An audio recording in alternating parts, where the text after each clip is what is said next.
అందరికీ నమస్కారం. Welcome to my channel. ఈ వీడియోలో ఉద్యోగులకు సూపర్ గుడ్ న్యూస్ అండి. నేడే డీఏ పెంపు ఉత్తర్వులు శుభవార్త. దీనికి సంబంధించిన పూర్తి వివరాలైతే వీడియోలో తెలుసుకుందాం. వీడియోని ఎక్కడే గాని స్కిప్ చేయకుండా ఎండ్ వరకు చూసేయండి. అప్పుడే ఇన్ఫర్మేషన్ పూర్తిగా అర్థమవుతుంది. అలాగే వీడియో చూస్తున్న ప్రతి ఒక్కరు వీడియోకైతే లైక్ చేయండి ఫ్రెండ్స్. ఈ వీడియోని తోటి ఉద్యోగపై ఇష్టం మిత్రులతో అయితే షేర్ చేయండి. కొత్తగా చూస్తున్న వారు ఇంకా ఎవరైనా మన ఛానల్‌ని సబ్స్క్రైబ్ చేసుకోకుంటే వెంటనే మన ఛానల్‌ని సబ్స్క్రైబ్ చేసుకోండి. దీని ద్వారా నేను చేసే లేటెస్ట్ వీడియోస్ అన్నీ మీ వరకు రీచ్ అవుతాయి. ఇక ఆలస్యం చేయకుండా వివరాల్లోకైతే వెళ్ళిపోదాము.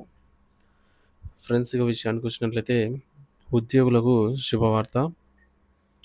సో, శుభవార్త అనే పదం వినగానే అందరూ ఆసక్తిగా చూస్తారండి. ఎందుకంటే ఇటీవల తెలంగాణ ప్రభుత్వం ఒక డీఏను ప్రకటించడం అలాంటి శుభవార్తే.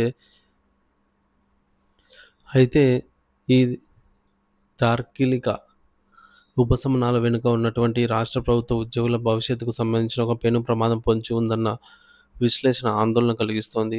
కేంద్ర, రాష్ట్ర ప్రభుత్వ ఉద్యోగుల మధ్య భవిష్యత్తులో ఏర్పడబోయే భారీ ఆర్థిక అంతరంపై దృష్టి సారించాల్సిన అవసరం అయితే ఆసన్నమైంది. కేంద్ర ప్రభుత్వం తన ఉద్యోగుల వేతన సవరణలో ఒక స్పష్టమైన కాలపట్టికను అనుసరిస్తూ వెళ్తుంది. దీని ప్రకారంగా జనవరి 1, 2026 నుండి 8వ వేతన సంఘం అమల్లోకి రానుంది. ఈ పీఆర్సీకి సంబంధించి అంచనాలు ఇలా ఉన్నాయి. ఈసారి కేంద్ర ప్రభుత్వం సుమారుగా 2.86 ఫిట్‌మెంట్ ఫ్యాక్టర్‌ను ప్రకటించే అవకాశం ఉన్నట్టుగా తెలుస్తుంది. అలాగే మినిమమ్ బేసిక్ పే వచ్చేసి ఈ ఫిట్‌మెంట్‌తో కేంద్ర ప్రభుత్వ ఉద్యోగులకు కనీస వేతనం 51,000కు చేరుకోనుంది.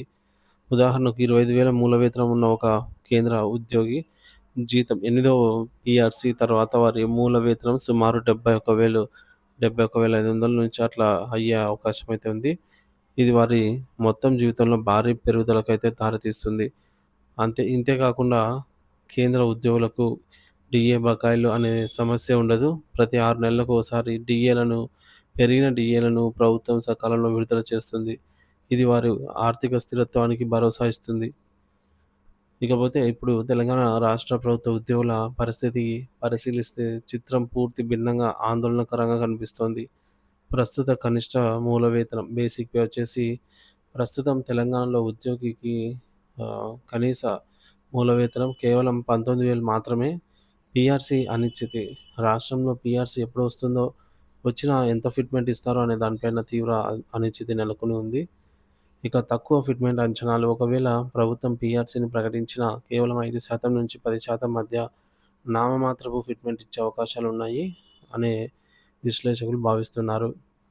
10% ఫిట్‌మెంట్ ఇస్తే కనిష్ట మూల వేతనం కేవలం 20,900 అవుతుంది. ప్రభుత్వం అత్యంత దారుణంగా 30% ఫిట్‌మెంట్ ఇచ్చినా కనిష్ట మూల వేతనం 24,700 అవుతుందన్నమాట. అయితే పెరుగుతున్న ఆర్థిక అంతరం. సో, 2026 నాటికి కేంద్ర ప్రభుత్వం ఉద్యోగుల కనీస మూల వేతనాల్లో తేడాలను గమనిస్తే భవిష్యత్తులో ఎంత దారుణంగా ఉండబోతుందో అర్థమవుతుంది. సో, ఇక్కడ చూసుకోవచ్చు కేంద్ర ప్రభుత్వ ఉద్యోగులకు, రాష్ట్ర ప్రభుత్వ ఉద్యోగులకండి 2026 నాటికి అంచనా వేయబడిన కనీస మూల వేతనం అంటే బేసిక్ పే అనమాట. కేంద్ర ప్రభుత్వ ఉద్యోగులకు మినిమమ్ బేసిక్ పే అనేది 51,000గా ఉండగా, రాష్ట్ర ప్రభుత్వ ఉద్యోగులకు 21,000గా అయితే ఉంటోంది. ఫిట్‌మెంట్ 10%తో.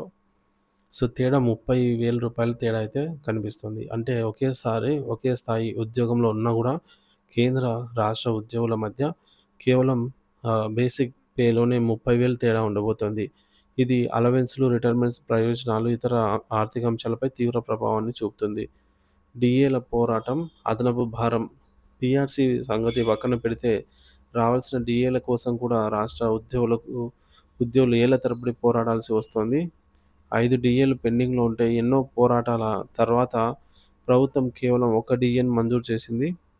ఈ పద్ధతి ఉద్యోగుల ఆర్థిక ప్రణాళికను దెబ్బతీస్తోంది. ఉద్యోగులు మేల్కొనాల్సిన తరుణం. ప్రభుత్వం ఇచ్చే చిన్నపాటి శుభవార్తలకు, తార్కిక ఉపశమనాలకు సంతృప్తి చెందే సమయం ఇది కాదు. రాష్ట్రంలోని దాదాపు 3,00,000 మంది ఉద్యోగులు, ఉపాధ్యాయులు తమ ఆర్థిక భవిష్యత్తుపై దృష్టి సారించాలి. కేంద్రంతో సమానంగా కాకపోయినా కనీసం గౌరవప్రదమైన వేతనాలు పొందే హక్కు రాష్ట్ర ఉద్యోగులకు లేదా పీఆర్సీ, డీఏల విషయంలో ప్రభుత్వ జాప్యానికి, నిర్లక్ష్యానికి కారణం ఏంటి అనైతే క్వెషన్ చేస్తున్నారు. ప్రభుత్వాన్ని. ఈ ప్రశ్నలను ఉద్యోగులు తమ సంఘాల నాయకులను అడగాలి. ఐక్యంగా, బలంగా తమ వాణిని వినిపించాలి, గొంతును వినిపించాలి. భవిష్యత్తుకు భరోసా కల్పించుకోవాల్సిన బాధ్యత ప్రతి ఒక్క ఉద్యోగిపై ఉంది. లేకపోతే రాబోయే రోజుల్లో రాష్ట్ర ప్రభుత్వం ఉద్యోగం ఆర్థికంగా ఆకర్షణీయం కానీ వృత్తిగా మారే ప్రమాదం ఉంది. ఇది కేవలం హెచ్చరిక మాత్రమే కాదు. ఇది ఒక మేల్కొలుపు.